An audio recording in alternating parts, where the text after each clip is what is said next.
اگر آپ موٹر وے M2 پر اسلام آباد کی طرف سے لاہور آتے ہیں تو ٹول پلازے پر 1 درجن سے زائد بوتھ ہیں. ہر بوتھ میں ایک مختار اندازے کے مطابق 1 منٹ میں 6 گاڑیاں گزرتی ہیں اور یہی ایک بوتھ 1 گھنٹے میں 360 گاڑیوں کی گزرگاہ ہے. اسی طرح 12 عدد بوتھ سے 4320 گاڑیاں 1 گھنٹے میں گزرتی ہیں اور 24 گھنٹوں میں تقریباً 1,03,680 گاڑیاں گزرتی ہیں. اسلام آباد سے لاہور کا ایک کار کا ٹیکس 1,000 روپے ہے اور اسی طرح بڑی گاڑیوں کا 4-5 ہزار تک ٹیکس چلا جاتا ہے. ہم اگر ایوریج ایک گاڑی کا ٹیکس صرف 1,000 روپے بھی لگائیں تو اس حساب سے 24 گھنٹوں کے اندر یہ پلازا کم از کم 10.5 کروڑ روپے جنریٹ کرتا ہے. اسی طرح ملک بھر کے موٹر وے اور ہائی ویز پر ان ٹول پلازوں کی تعداد گن لیں اور پھر ان کو کروڑوں سے ضرب دیں تو صرف ٹول ٹیکس کی مد میں روزانہ کے حساب سے اربوں روپے حکومت کے خزانے میں جمع ہو رہے ہیں. آپ جس گاڑی میں سفر کر رہے ہیں اس میں پیٹرول کی مد میں کم از کم 1 لیٹر پر 50 روپے ٹیکس کاٹا جا رہا ہے. آپ حساب کریں روزانہ لاکھوں گیلن کے حساب سے جو پیٹرول ڈیزل کنزیوم ہو رہا ہے اس کا ٹیکس بھی روزانہ اربوں روپے کے حساب سے حکومت کے خزانے میں جمع ہو رہا ہے. آپ جس گاڑی میں سفر کر رہے ہیں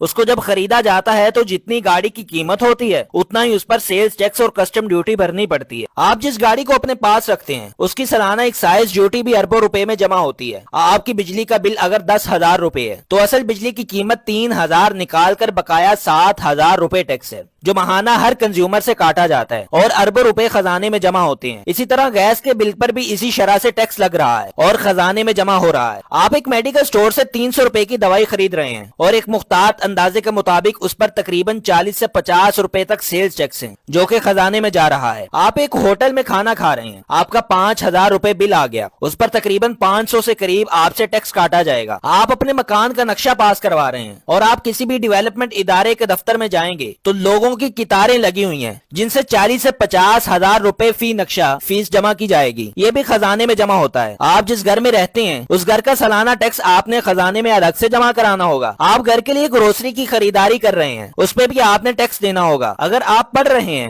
تو اپنے لیے کتابیں اور پینسلیں خرید رہے ہیں اس پر بھی آپ ٹیکس دے رہے ہیں. آپ کسی سیاحتی ٹور پر جا رہے ہیں تو کئی جگہوں پر ناکے لگے ہوتے ہیں اور ٹی ایم اے کے نام پر آپ سے ٹیکس لیا جا رہا ہوتا ہے. آپ بینک میں پیسے جمع کرواتے ہیں یا نکلواتے ہیں اس پر بھی آپ نے ٹیکس دینا ہوتا ہے. حتیٰ کہ آپ مر گئے ہیں اور ڈیتھ سرٹیفکیٹ بنوانے کے لیے آپ کے عزیز و اقارب کو ٹیکس دے کر یہ سرٹیفکیٹ لینا پڑے گا. اس کے علاوہ حکومت کے پاس ایسے بے شمار اثاثے ہوتے ہیں جنہیں بیچ کر اربوں روپے حکومت کے خزانے میں جا رہے ہوتے ہیں. جیسا کہ حال ہی میں اسلام آباد کے بلیو ایریا میں سی ڈی اے نے اپنے چند کنال کا پلاٹ 8 ارب روپے میں بیچ دیا. یہ نہ پہلا پلاٹ تھا اور نہ ہی آخری پلاٹ ہے. میں نہیں سمجھتا کہ میرے پاس اگر چند مرلے کا کمرشل پلاٹ ہوتا تو اس سے ایک پلاٹ سے میری زندگی شاندار گزرتی, بلکہ میرے آنے والی نسل بھی اس سے بھرپور فائدہ اٹھاتی. میرے پاس اگر چھوٹا سا کارخانہ ہوتا تو ہماری اگلی نسل اس سے فائدہ اٹھاتی. ایک ٹرانسپورٹر کے پاس ایک آدھ بس یا ٹرک ہو تو اس کی پوری فیملی کی کفالت اس سے ہوتی ہے. مگر سوال یہ ہے کہ جس ملک میں اربوں خربوں روپے کے ٹیکس روزانہ کی بنیاد میں اکٹھے ہو رہے ہیں وہ کیوں مفلوق الحال ہے اور دنیا کے سامنے ہاتھ پھیلا رہا ہے. اب تو حکمرانوں سے حساب کرنا ہوگا اور ہر شہری نے اٹھنا ہوگا. سیاسی جماعتیں بے شک کچھ نہ کریں مگر ہم نے اس ملک کو بچانا ہے اور اپنے ملک کے لیے ہم ہی نے سوچنا ہے.